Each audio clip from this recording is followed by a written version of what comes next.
Live from Utah's news leader, Fox 13 News at 9 starts right now. First on Fox 13, Utah getting some desperately needed snow across the state. Here's a look at some of those enjoying some fresh tracks at Bryan Head Ski Resort. But throughout the Wasatch Front, we saw a lot more snow come our way. Thanks so much for joining us tonight. I'm Brian Schnee. And I'm Amy Nay. We've got team coverage for you tonight on Fox 13 News at 9.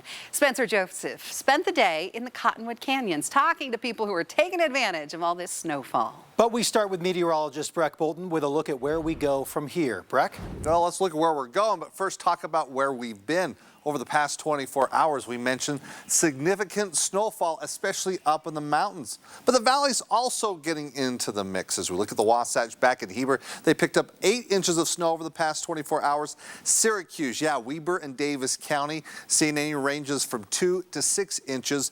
Beaver coming in close to 4 inches. Cedar City, 3 inches. The good news is this storm had statewide impact there, as we even saw throughout Lehigh into Salt Lake City of about an inch. Now take a look at Brighton Crest, 22 inches of snow, and it continues to fall here across northern Utah. But it is letting up as we show you satellite radar across the state. Skies clearing central and southern Utah.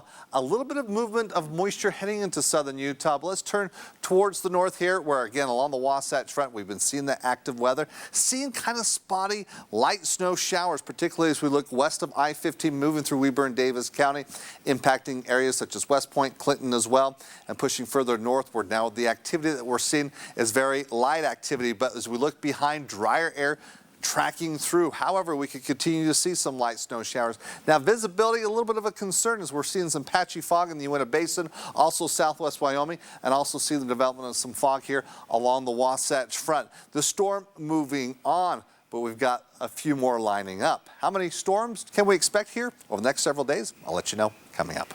Thanks so much, Breck. Well, with all this snow comes the warning of avalanches. This weekend snowfall is heavy and dense, falling onto a weak, fragile snowpack that's been sitting on that ground for weeks.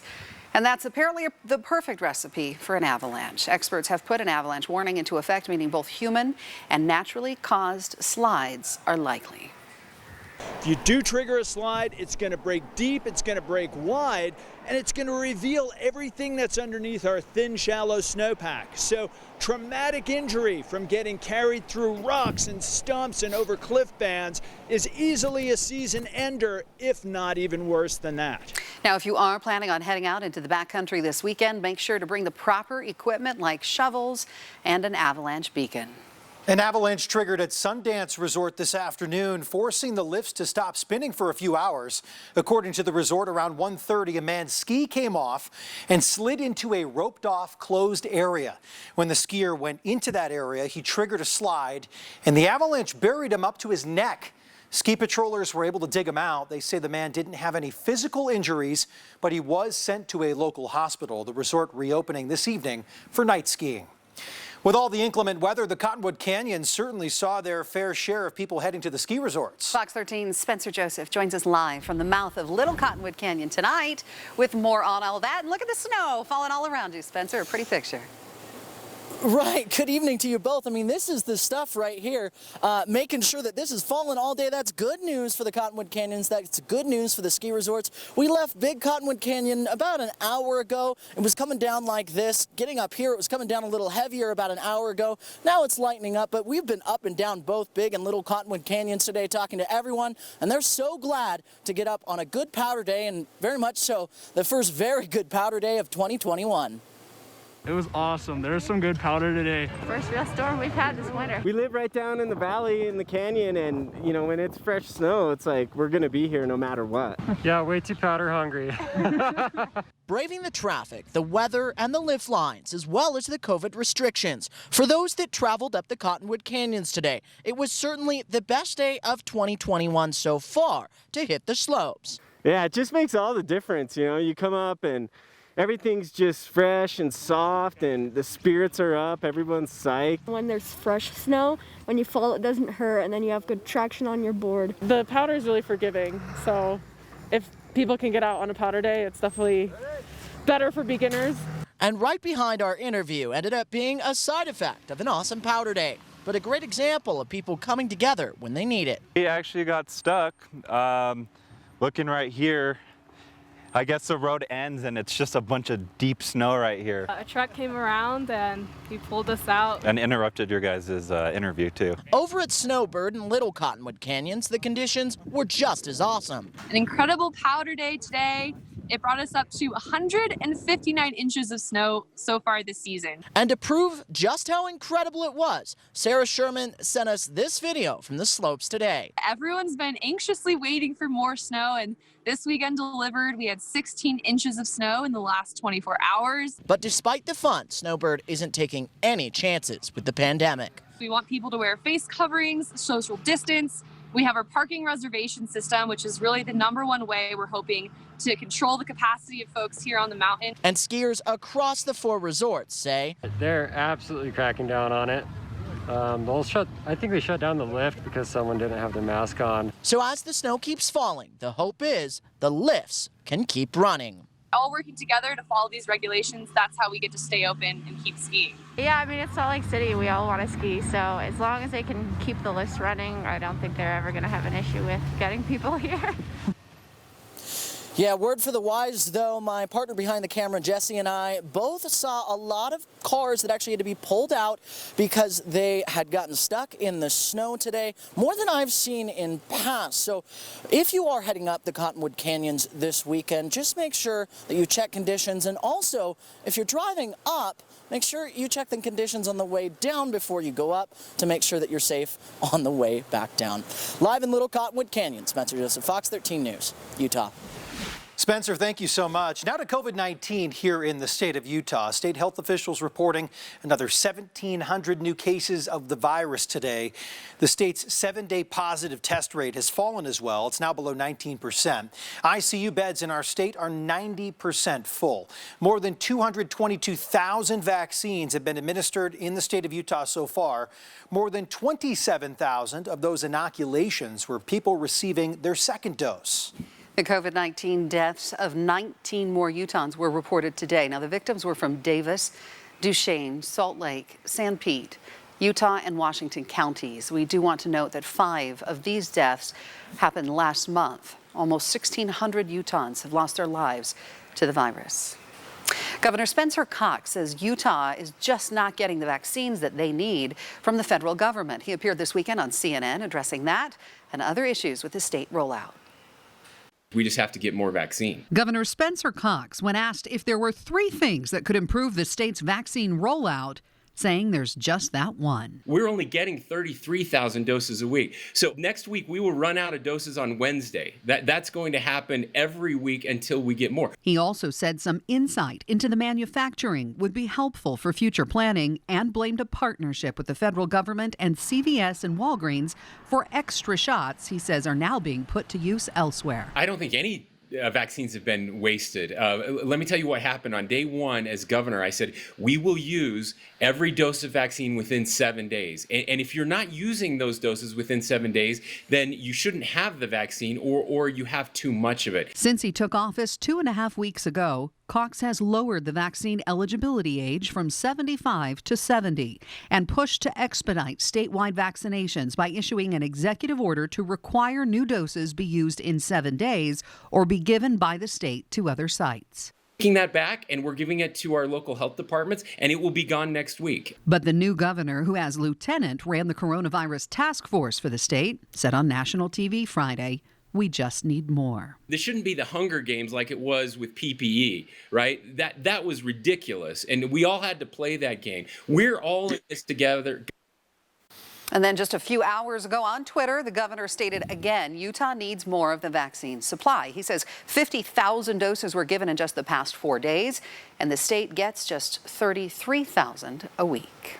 Meantime, demand is high for vaccines in southwest Utah. With a population of 35,000 people over the age of 70 to serve, the Southwest Utah Public Health Department says they are running low on supply. They get roughly 2,000 doses of vaccine a week from the state and federal governments, but say it will take months to get everyone vaccinated. This age group, particularly age 70 and older, especially if there's health conditions, they're the ones that tend to have the more severe complications from COVID-19, including hospitalizations and unfortunate fatalities. And so We encourage them to continue to be careful, hang in there another few months if that's what it takes. But our goal is to get that age group vaccinated as soon as possible. The Southwest Utah Public Health Department will open registration for February vaccine clinics this Monday. We have a link to their registration website on our website, fox13now.com.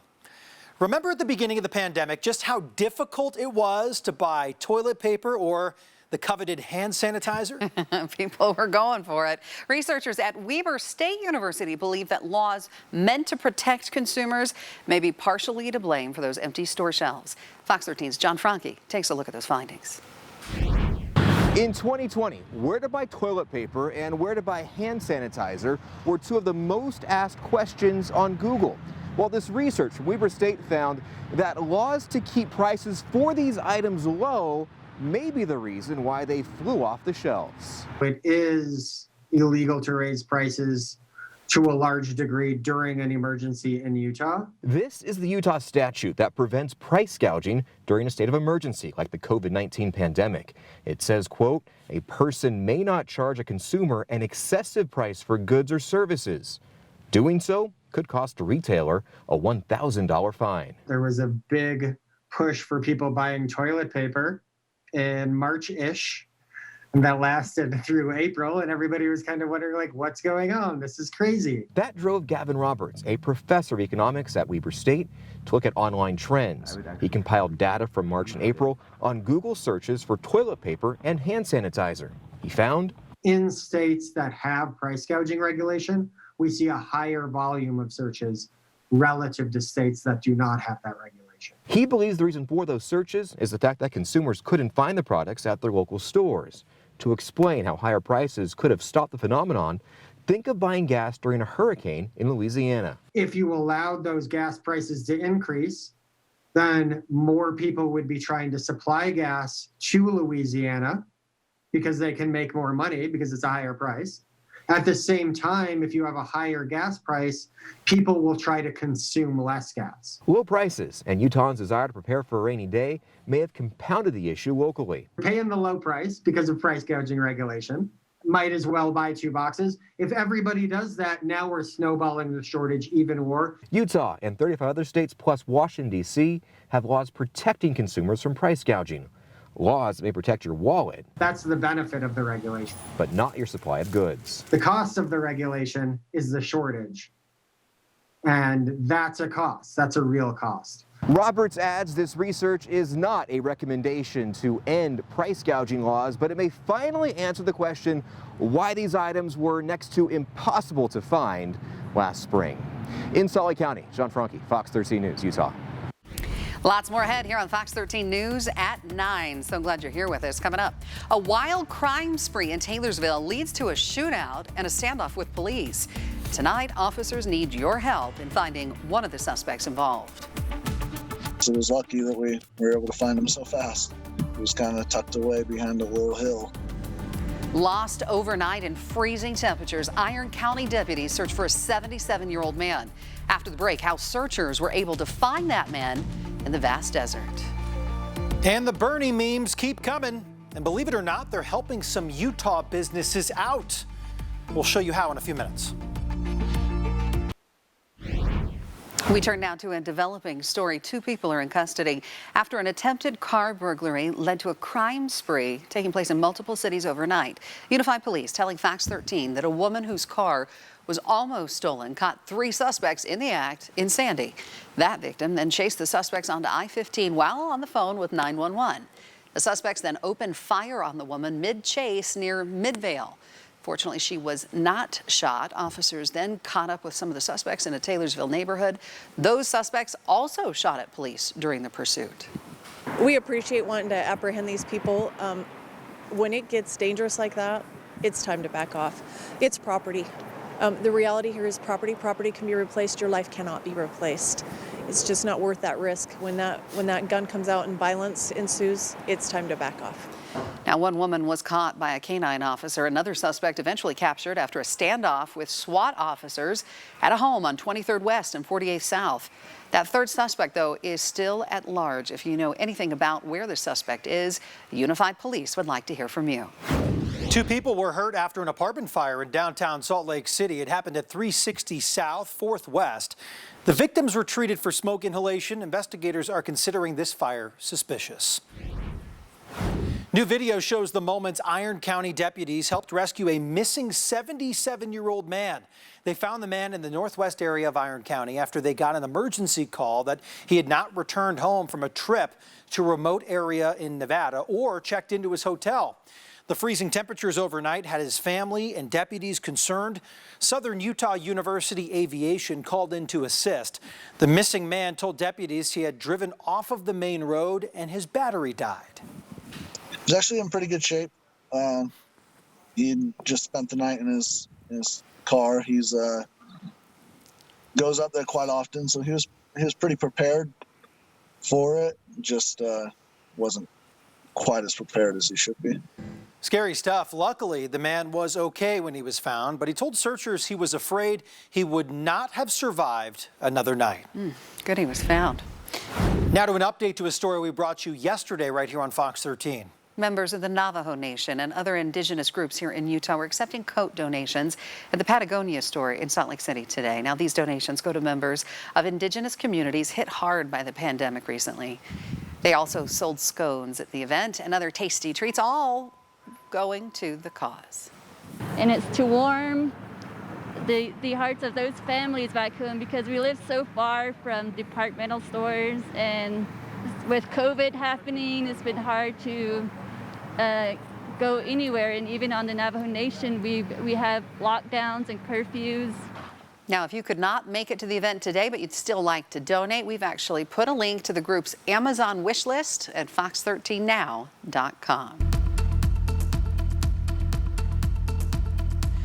All right, some fun video to show you right now. This snowboarder having a whole lot of fun at Brighton Resort. That does look like fun, doesn't it? Nothing like riding on the powder.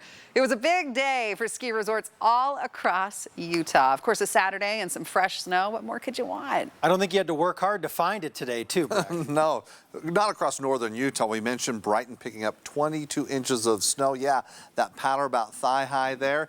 And more is expected as we move for the upcoming week. Yeah, we got a few more storms to talk about. But for today, as we look at the almanac, official high 40 degrees. On average, we should be in the upper 30s, picking up just about an inch or two here across the Salt Lake Valley, at least in some spots. A little bit more, though, turning towards Weber and Davis County, anywhere between 2 to 6 inches throughout that area, where we are still finding some light snow showers along the Wasatch Front. So they do linger on. Kind of a resurgence right now, but it should die off here once we get past midnight. Temperatures, though, as we see, Salt Lake City, Ogden in the low 30s, Provo in the mid 30s. Notice the wind direction out of the northwest.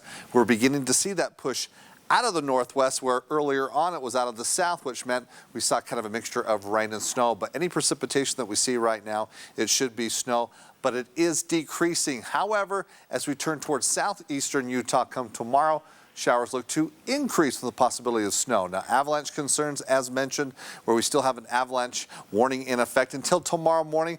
It could be extended. We'll have to update you for tomorrow. Of course, with all this new snow and at times wet and heavy on that weak layer, it is very unstable right now. Now I want to turn towards southern Utah. No current watches and warnings in place except southeastern Utah. We're looking at the South Mountains where we see a winter weather advisory. But winter storm watch just north of Las Vegas, where we're going to be looking at winter weather pushing through southern Utah, even bringing snow in St. George. Let me show you what computer models are indicating right now with the focus for central and southern Utah. This is across the mountains. As we push forward the next 24 hours, not much activity. A few light snow showers come tomorrow, but once we transition from Sunday into Monday, yes, the south is going to get hit. This is good news. Of course, as we look across the state, drought conditions persist statewide, but particularly very dry as we turn towards southern Utah. So we've got some storms to be looking at. Right now, things, again, beginning to really move off there with that storm that impacted northern Utah. Some moisture creeping in, it looks like near Zion. but really this little push will move over towards southeastern Utah in the overnight hours. Now, as I mentioned, we are seeing those light snow showers. We're seeing a little bit of a resurgence, a disturbance rolling through as those showers reforming as we look again west of I-15, impacting areas such as Far West, West Point, Clinton, down through Syracuse. And that'll be the focus here, even along I-80, going through Tooele County. But there's that disturbance moving on. This one hitting, again, with a focus across southeastern Utah. Let's confirm that where showers linger for the valleys and in the mountains as well. Southeastern Utah, though, down through Page, you get the snow come tomorrow morning through the afternoon and maybe a few light mountain showers across central into northern Utah for tomorrow. But the valleys, really things are looking to improve. But there's that storm hitting for Monday. And again, it has a big impact across the south. For tonight, then, it's 20s for overnight lows, maybe a few flurries still remaining, and then it's southeastern Utah with that chance of snow. We'll keep it through that region come tomorrow. A few clouds across the south. Temperatures well close to where they should be for this time of year, where it's 30s across the north, 50s in St. George, but you get hit with the mixture of rain and snow, and then snow accumulating Monday night through Tuesday morning. Then a possibility of some rain on Friday. Yes, this wet weather does continue on. Northern Utah, it's 30s with the possibility of some afternoon snow on Tuesday, a mixture of rain and snow Thursday and Friday, and snow for the weekend. It's just going to pile up. As we look for this week, we have turned a corner, and we now welcome this wet weather in. All right, that's more like it. Thank you, Breck. Still ahead, the Bernie Sanders memes after the inauguration are everywhere. See how some local businesses right here in Utah are taking advantage of this trend and making some big profits when we come back. Welcome back. If you have spent any time on social media these last few days, you have certainly seen these pictures of Vermont Senator Bernie Sanders with his now infamous mittens he's wearing there from when he was sitting there listening at the inauguration. Well, you saw those on our social media pages today with Bernie right here in the Fox 13 studios. Fox 13's Diego Romo spoke with local entrepreneurs who are turning the viral moment into some good business opportunities. With the pictures of Senator Sanders dominating the internet, this Pleasant Grove business has had their handmade wool mittens fly off the shelf. I did not sleep last night. I went to bed about 4 a.m. Just because the buzz. I mean, I don't even know what to do. The demand for Love Woolies mittens began just hours after the inauguration. A customer messaged me and she said, "Are these your mittens?" And I looked at them and I thought, are they our mittens? Although Bernie's mittens weren't made by Love Woolies, the company has received hundreds of orders from all around the country, equaling more than $15,000 in sales. Just in the last 2 days, we've done like 16,000 in mittens. The surge in customers has also brought attention to their other products, which are all made from recycled wool sweaters. We have saved over 40,000 sweaters. We're selling more scrunchies, we're selling more of our beanies, we're selling more of our baby bows. I mean, everything is up. Sandy-based artist Chris Lavoie is experiencing similar demand after he turned the iconic photo into a piece of stained glass art. A good friend texted me and she said, "You need to make this into a stained glass piece." And I saw it and immediately was like, yeah, this is an iconic image. Like, it's immediately recognizable. And my second thought was, I have a perfect piece of glass for his mittens. Chris says his Etsy shop has grown substantially since he listed the piece online. Until this happened, my Etsy shop had, I think, 80 or 100 views. Now it has almost 2,500. And he has received messages from all over the world in support of his work. Australia, the UK, Canada. So it's, really far reaching. For Marcella and the Love Woolies team, the next few days will be filled with a lot of sewing to fulfill all those orders. It's overwhelming. It's beyond words. I don't know how to compute the numbers, honestly, and we're just gonna do what we can. Both businesses say they are overwhelmed by the outreach and support that they've received in the last few days. In Pleasant Grove, Diego Romo, Fox 13 News, Utah.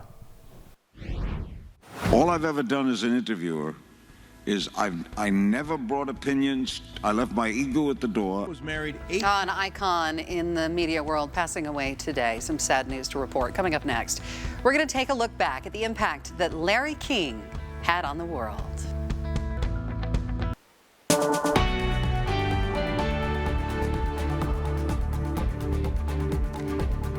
Tonight, America mourns the loss of a giant in television news. Larry King passed away this weekend at the age of 87. While no cause of death was given, CNN reporting early on in January that King was hospitalized with COVID-19. You know, I got a chance to work with Larry King some 20 years ago when I was at CNN way back when in New York, and then interview him when he came here to Utah a few years back. He was always so kind to me, had such an impact. Fox's Rick Leventhal has a look back at the impact he had on all of us. What I do is ask questions for a living. What a way to make a living. With his distinctive voice and trademark suspenders, Larry King ruled the talk show circuit for over 60 years. I missed Fidel Castro. Other than that, I've interviewed, I think, every world leader. Special treat tonight, an hour with Madonna. If we have to tell you who she is, you have severe problems. Night after night, how did you get tens of name? thousands of interviews, Why are you a one-name in-depth person? chats with newsmakers, entertainers, and presidents. I'm delighted to be here, Larry. King was born in Brooklyn, New York in 1933 and launched his broadcasting career as a radio DJ in Miami in the 1950s. He rose to fame with a nationally syndicated late-night radio talk show in 1978 and was perhaps best known for hosting Larry King Live on CNN for a quarter century from 1985 until he retired in 2010. But he wasn't off the air for long.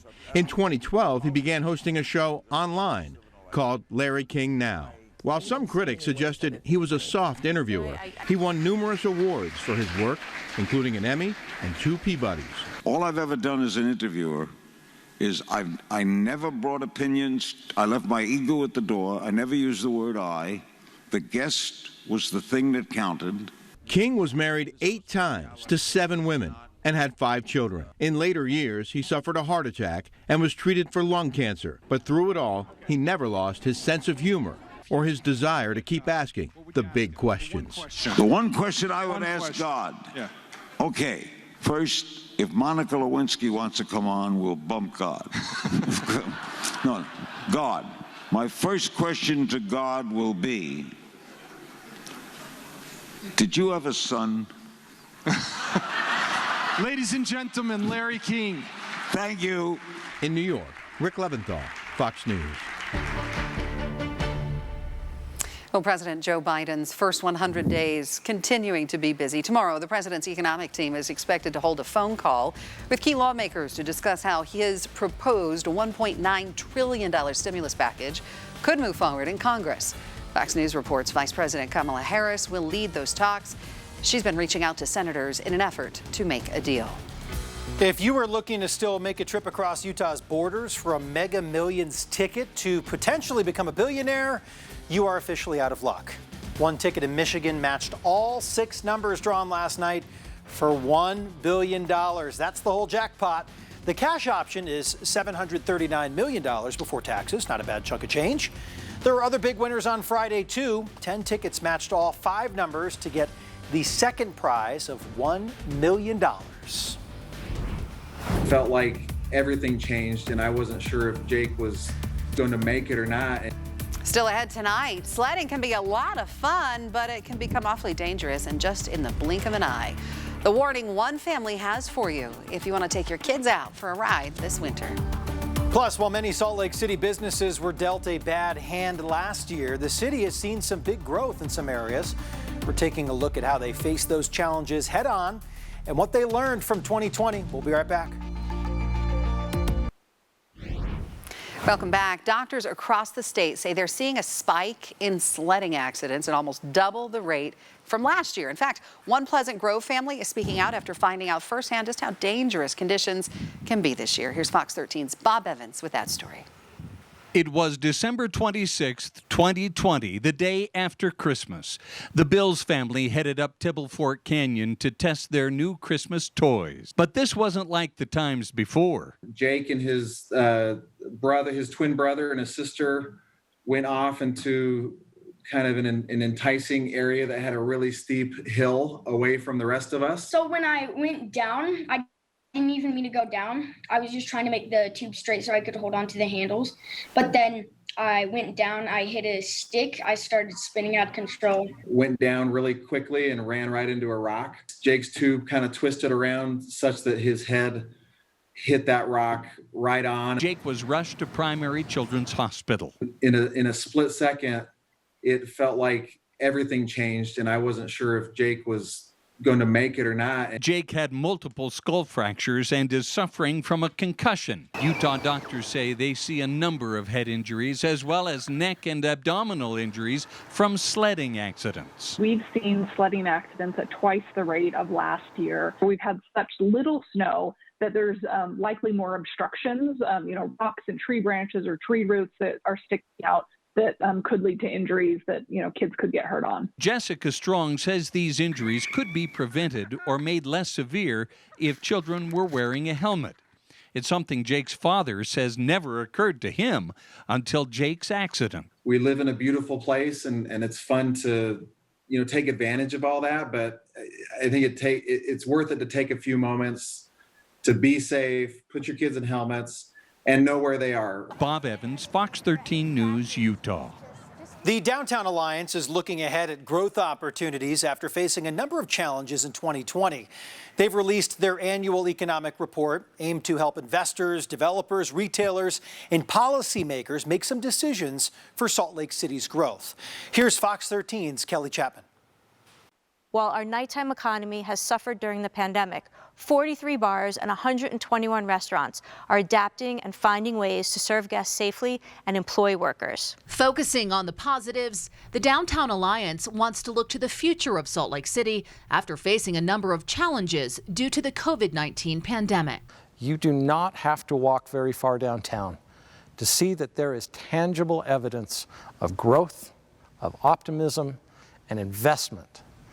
Evidence that we truly are rising together. The Downtown Alliance says the downtown Salt Lake economy is growing, despite having to slow things down last year to help stop the spread of COVID-19. Something that can be seen as new developments, both residential and commercial, continue popping up. But the demand and availability of affordable housing has and continues to be a top concern for many Utahns. Housing is an issue. Dee Brewer is the Downtown Alliance Executive Director. He says demand is exceeding inventory, driving up prices for residential real estate. In the last couple of years, the city has invested $30 to $40 million in affordable housing, and they absolutely have their eye on additional investments in the future. Other top priorities, according to the Downtown Alliance, downtown office space, which Brewer says there is more than 1 million square feet of it being built right now, as well as focusing on current and future development, which includes the new Hyatt Regency Convention Center Hotel. This is a really important component for attracting meetings or citywide meetings and conventions to Salt Lake City. Conventions and meetings are a huge driver in our economy. According to Brewer, the average convention attendee spends $970 while they're here. He says that's an important boost to Utah's economy, and it's something that took a hit by the COVID-19 pandemic, as conventions, meetings, and athletic events were canceled. But as the Downtown Alliance looks to the future of Salt Lake City, they're looking at Utah's arts and culture sectors. We see arts and culture as part of the economic renaissance downtown. There are over 40 organizations producing theater, music, visual arts, and we want to leverage those as we come back from the pandemic. Brewer adds there is a great appetite for gathering in the downtown area, which he says will be an important economic driver as the downtown economy is rebooted. I hope we're overwhelmed with people coming downtown with a desire to gather and meet in the bars and restaurants and at the concert venues. Kelly Chapman, Fox 13 News, Utah.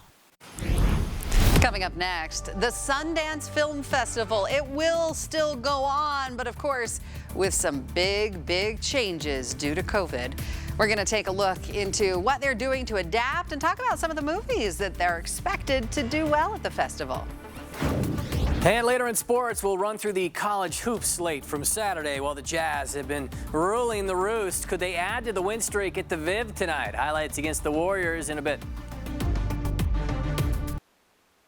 Welcome back. So glad you're joining us tonight on this Saturday night. Talking about the snow, we're going to do more of that coming up. Right now, though, we're talking about the Sundance Film Festival, which usually brings big stars and those indie films to Park City every year, and a lot of money as well. But it's a mostly online event this time around, of course, due to the pandemic. Fox's Ashley Dvorkin takes a look at how to get tickets and has some film recommendations for us.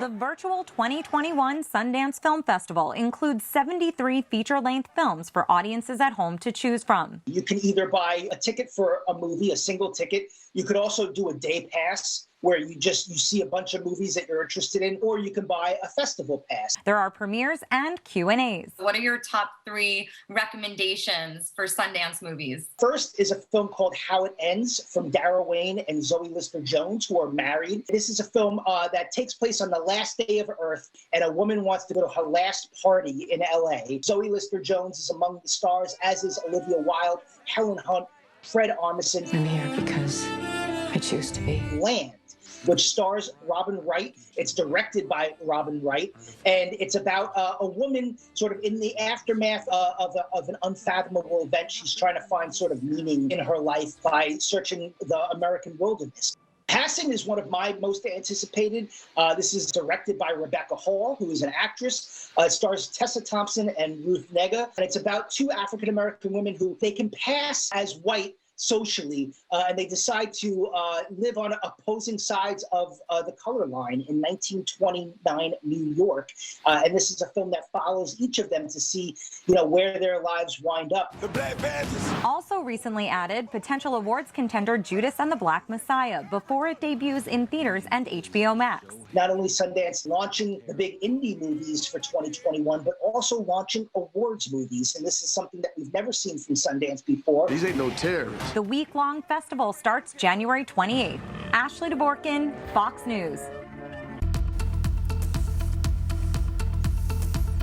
Well, what a storm today across northern Utah. Mountains picking up anywhere from a foot to 2 feet of snow and a few inches across the valleys. Just want to share a time lapse looking from our Intermountain camera, trying to look towards downtown Salt Lake City, where we held on to the clouds throughout most of the day. Scattered snow showers on and off again. We had more persistent snowfall a little bit further north in areas such as Weber and Davis County. And we're still holding on to a few flurries right now. We're not quite done with the storm as of yet. But here over the next 2 or 3 hours, things really dissipate, as we'll maybe just see some light mountain snow showers here overnight with an additional 1 to 2 inches for those locations. Valleys, I don't see much in accumulations moving forward. Currently, we're at 30 degrees in Salt Lake City, getting things ready for tomorrow. But let me give you an update where last week I said, okay, we're on track here, at least in Salt Lake City, to make it the driest winter on record. I made some comparisons where last week we were below a 1/2 inch of precipitation as we look so far for this winter season. We've now pushed that up to 6/10 of an inch, trying to get over an inch so we do not look at bringing that driest winter on record. Of course, we need to do much better than what we're seeing right now, but this is a great start and hopefully for good things to come. Now, looking across the state, one area of focus that we're looking moving ahead, potentially we're seeing the development of some patchy fog. Actually, it is developing and it could be a concern traveling along Weber Davis County throughout North Salt Lake. We're seeing that visibility diminishing. It's still upwards of 1 mile to 1.5 miles, but there could be some areas come tomorrow morning where we look at that patchy fog.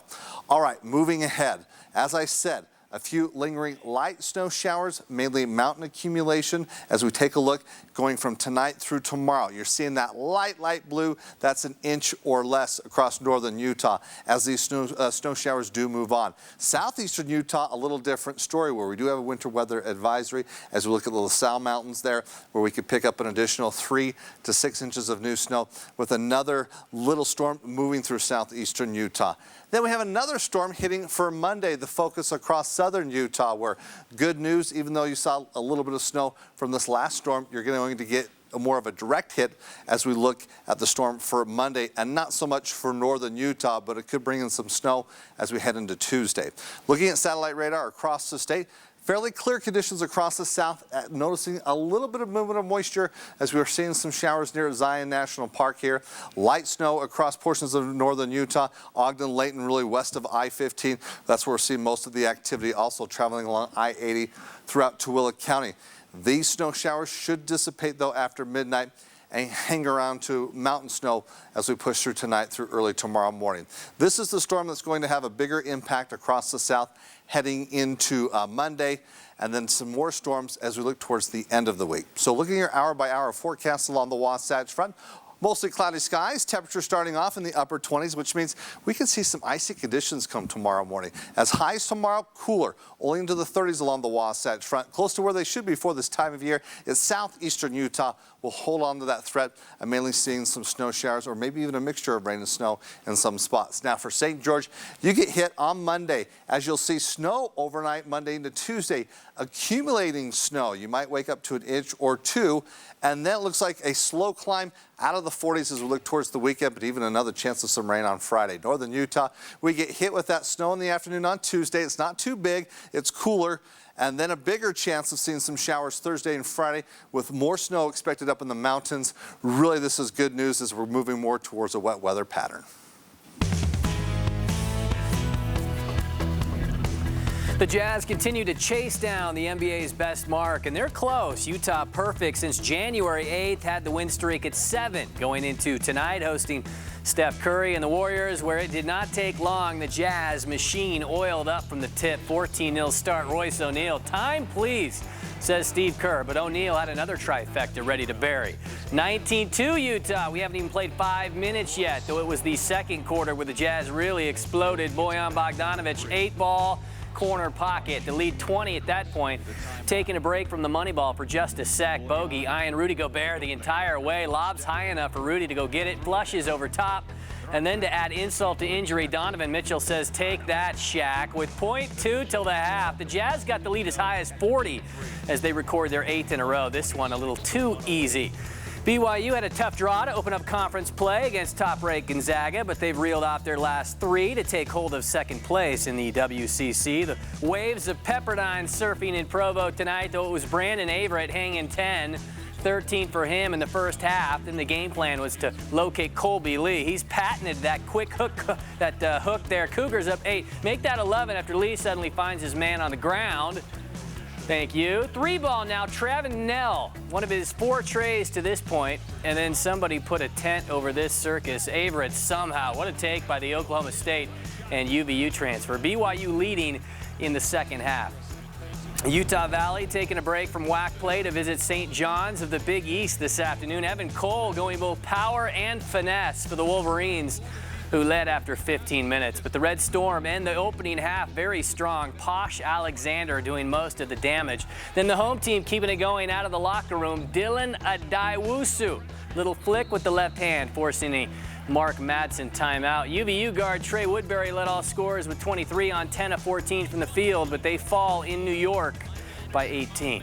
Dixie State and Grand Canyon going for a second time in 24 hours, only to watch the Antelopes have their way. In St. George, Jaden Stone and then Chance McMillan with 2 more as the Trailblazers are still trying to lock down that first WAC win. They'll have to wait till next week to do it after falling by 45. We learned recently that Weber State and Southern Utah won't be Big Sky rivals for much longer, with the T-Birds set to move over to the WAC soon. The 2 in-staters doing a home-and-home this week, with the Wildcats crushed SUU by 24 in Ogden on Thursday. Then again, a golden chance for payback looming. Game 2 in Cedar City, where SUU is a perfect 8-0. Start with some purple. Big outing, Isaiah Brown.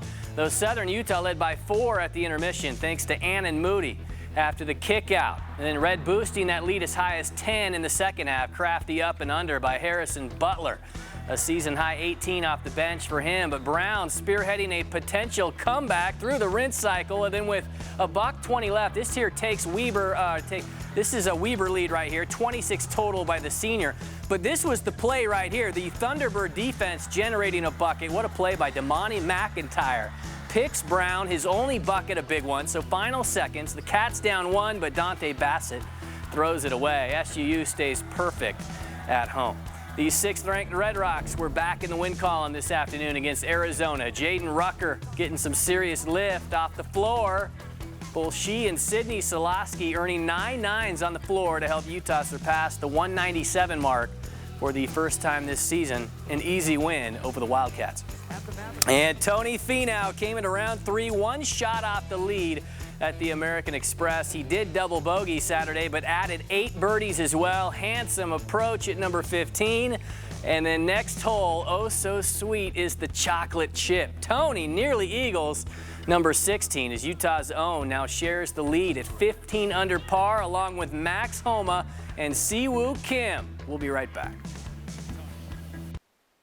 Thanks for watching Fox 13 News at 9. Quick Cast coming up next.